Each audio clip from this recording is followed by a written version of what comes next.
right, so I'm going to be going over the 5 best cryptocurrency apps for beginners. Now, I've been in crypto for the last 8 years, but if I had to start all over today, these are the 5 apps I would be using. Now, as we're getting to this, if you guys could smash the like button on this video, I would greatly appreciate it. And if you haven't subscribed, please do that as well. Now, I'm going to start things off here with Coinbase because honestly, when I got started in the beginning, Coinbase was the first app I used, and I still use it to this day.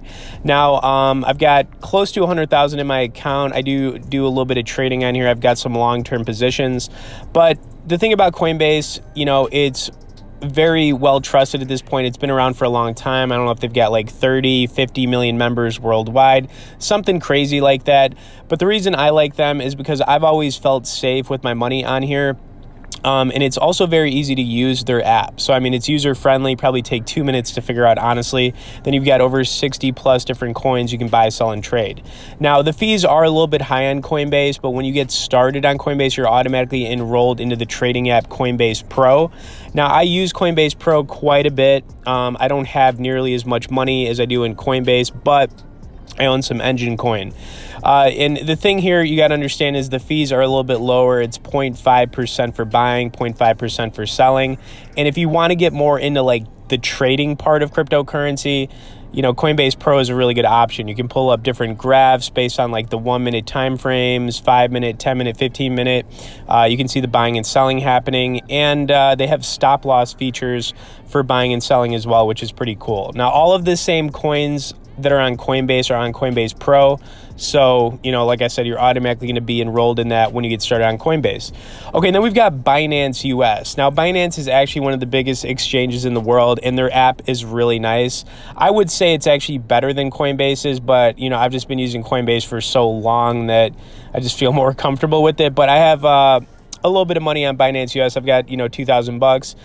The app looks very similar to Coinbase Pro as far as like navigating prices, and just, checking out trading histories, volumes, things like that. They also have the same features for, buying and selling for stop losses, which is important. You currently have 60 different coins you can buy, sell, and trade on here as well. Now, the one thing I do want to point out is that they have coins on Binance US that you're not going to find on Coinbase. So it might make sense to have an account on each one of them so you can check out some of the different coins. And yeah, all right. And the next app I'm going to be getting into here is going to be Robinhood. Now, Robinhood is obviously a stock trading app, but there are some benefits to, trading the crypto here. Now, the one benefit, obviously, is that there are no fees, so you don't have to worry about that. You could also get started with as little as $5 on Robinhood. But, the reason I like Robinhood, and I can't get too much into this, they allow you to borrow money at a 2.5% interest rate, which is extremely low. I've done examples on previous videos when I've talked about this, and right now I've borrowed $30,000, and on that $30,000, I'm paying $80 a month. So borrowing money, it can be dangerous if you don't know what you're doing, but if you know what you're doing and you have and you do it responsibly, then yeah, you can definitely like leverage yourself to make more money than you would have been able to otherwise. And they only have 7 coins currently on here that you can buy, sell, and trade. They are going to be adding some more this year, but if you did check out Robinhood, like I said, you will have the option to check out some stocks. And I'm just kind of like pulling up some of my history for trading Ethereum recently. I've actually been making some decent money on Ethereum, just buying and selling it here. But you'll have the option to check out both stocks and crypto, and I just think it's a win-win situation for you. Okay, and then when you've gotten good at using some of these apps, I recommend checking out BlockFi. Now, BlockFi is an interest-earning cryptocurrency app, and basically they pay you just for holding on to certain coins on a monthly basis. So I only have $1,000 in here. I don't have like a ton of money, but just an example, they pay 4.5% interest for Ethereum. And that's every single month you're going to get paid. And it's basically like earning passive income. So let's just say that maybe you start trading cryptocurrency, you get good at that. Maybe you could take some of those earnings, put it into BlockFi, and then just earn some passive income holding those coins. And I think that would be a smart move. And it's something that I'm trying to get more into. Okay, now, like I said, these are 5 solid apps that I would be using if I had to like start over, even though I'm still using them to this day. I wanted to take this a step further for you guys and give you, 5 recommendations for some coins I would check out right now. Just remember, this isn't financial advice. It's just my opinion. Now, I'm going to be going to these coins here on Coinbase. I got my account pulled up once again here. And I'm going to start things off with Polkadot, aka DOT. Now, this coin has had a crazy run. It's a top 10 cryptocurrency. It wasn't like that forever though. The thing you got to understand about this coin is that it's a software. It's very similar to Ethereum in the fact that other coins run off of its software. And it went up to $50 this year, came crashing down to where it is right now, right around $15. But, I think that buying Polkadot under $20 would be a really good long-term hold, at least for like the next year, maybe even 2 years. It's a coin you could trade, obviously, too, but I would definitely get into that one just to kind of like hold on to it. I think it could definitely go up a lot. Okay, then we've got the Engine coin.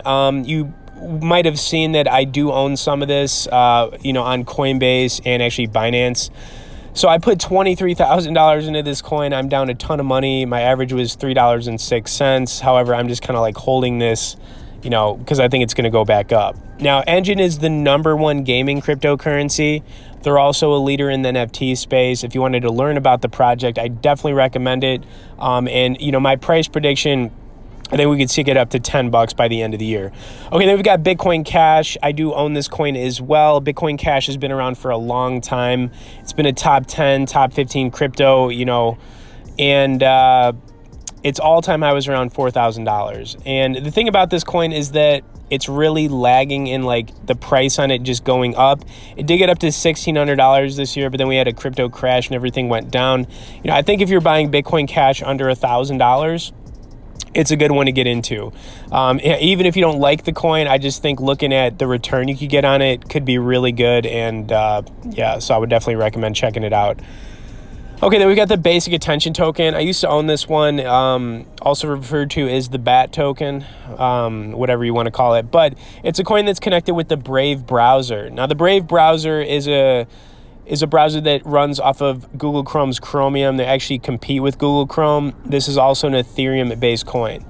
They've been growing the browser, for years now, and I just think that as long as it's getting more popular, then the coin's value is going to go up with it. The coin actually shot up to an all-time high this year of around $1.60. I think under 75 cents, if you're buying some of the BAT token, it would be a good buy, and I'm really just basing that off the fact that they actually have a use case and the browser is just getting more popular. Okay, then we've got Ethereum, right? Ethereum, I just want to say it's a safe coin to get into. It went up to $4,000 this year. It went back down to $2,000.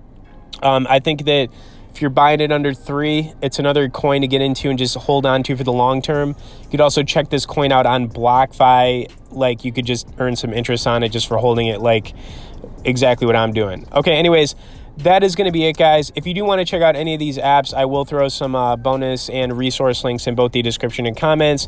If you have any questions about getting started in cryptocurrency, just message me below. I'll definitely get back to you. And if you didn't smash the like button yet, you got to do that for me. All right, thanks for watching. We'll see you in the next one.